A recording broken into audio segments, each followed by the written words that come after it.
এখানে বরবটি কেটে নিলাম, এখানে কই মাছ নিলাম, বরবটি দিয়ে কই মাছ রান্না করব, সাথে ডাল দেব। এখানে লাউ শাক নিলাম, কই মাছ দিয়ে লাউ শাক দিয়ে রান্না করব। এখানে আলু নিলাম, আলুও দিব শাকের সাথে। এখানে ভাত বসিয়ে দিলাম, এখন বরবটি রান্না বসিয়ে দিব। কড়াই বসিয়ে তেল দিয়ে দিলাম, তেল গরম হয়ে গেছে, একটু লবণ দিয়ে দিলাম যাতে মশলা দিলে না শিখে। এখন এক এক করে মশলাগুলো দিয়ে দিব। মশলা দেওয়া হয়ে গেছে, কষিয়ে পানি দিয়ে দেবো। আসসালামু আলাইকুম, সবাই কেমন আছেন? আলহামদুলিল্লাহ আমরা ভালো আছি। আজকে আবার নতুন একটা ভিডিও নিয়ে আসলাম। মাছ দিয়ে দিলাম, মাছের ভালো কষে গেছে, এখন ভালোভাবে কষিয়ে নিব। দিয়ে দিলাম ডালগুলো, ডালগুলো একটু সিদ্ধ করবো, সিদ্ধ হওয়া পর্যন্ত জাল করবো। এদিকে ভাত ভালো কষে গেছে, কষানো হয়ে গেছে মাছ আর ডালে। এখন বরবটি দিয়ে দিলাম, বরবটি দিয়ে একটু মিক্স করে বেশ কিছুক্ষণ জাল করবো।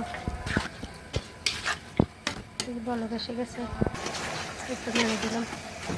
বরবটিও কষানো হয়ে এসেছে, পানি দিয়ে দিব। একটু জিরে ধনিয়ার গুঁড়া দিয়ে দিলাম।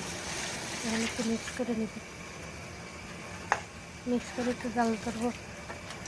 এই ভালো কষে গেছে, আবার একটু নেড়ে দিলাম। এদিকে ভাতটা হয়ে এসেছে, মাছ একটু দিয়ে দিব। এখন শাক রান্নাটা বসিয়ে দিব, কড়াই বসিয়ে তেল দিয়ে দিলাম। এখন একটু করে মশলাগুলো দিয়ে দিব। মশলা দেওয়া হয়ে গেছে, মশলাগুলো তেলে কষিয়ে পানি দিয়ে দিব। পানি দিয়ে মাছ দিয়ে দিব,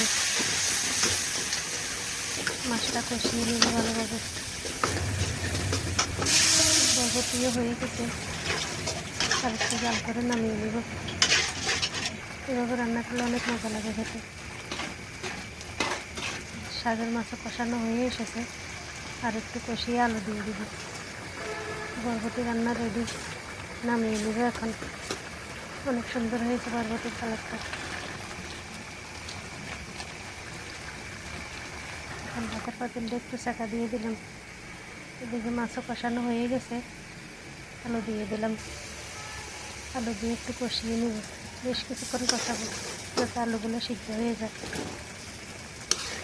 আলু সিদ্ধ হয়ে গেছে, এখন শাকগুলো দিয়ে দেব। শাকগুলো একদম কষি ছিল, বেশি সময় লাগবে না শাক হতে। তাহলে শাকগুলো এখন মিক্স করে নেব, বেশ কিছুক্ষণ কষাবো। একটুখানি হয়ে গেছে শাকটা, শাকও কষানো হয়ে গেছে, সামান্য একটু পানি দেব। অনেক সুন্দর হয়েছে শাকের কালারটা। একটু জিরা ধনিয়ার গুঁড়া দিয়ে দিলাম। এখন একটু মিক্স করে বেশ কিছুক্ষণ জাল করবো। শাকও ভালো কষে গেছে, আর একটু জাল করে নামিয়ে নেব। শাকের রং সবুজ সবুজ না থাকলে ভালো লাগে না দেখতে। অনেক সুন্দর হয়েছে, শাকের কালারটাও সবুজ রয়েছে। এই রান্না কমপ্লিট, রান্না রেডি।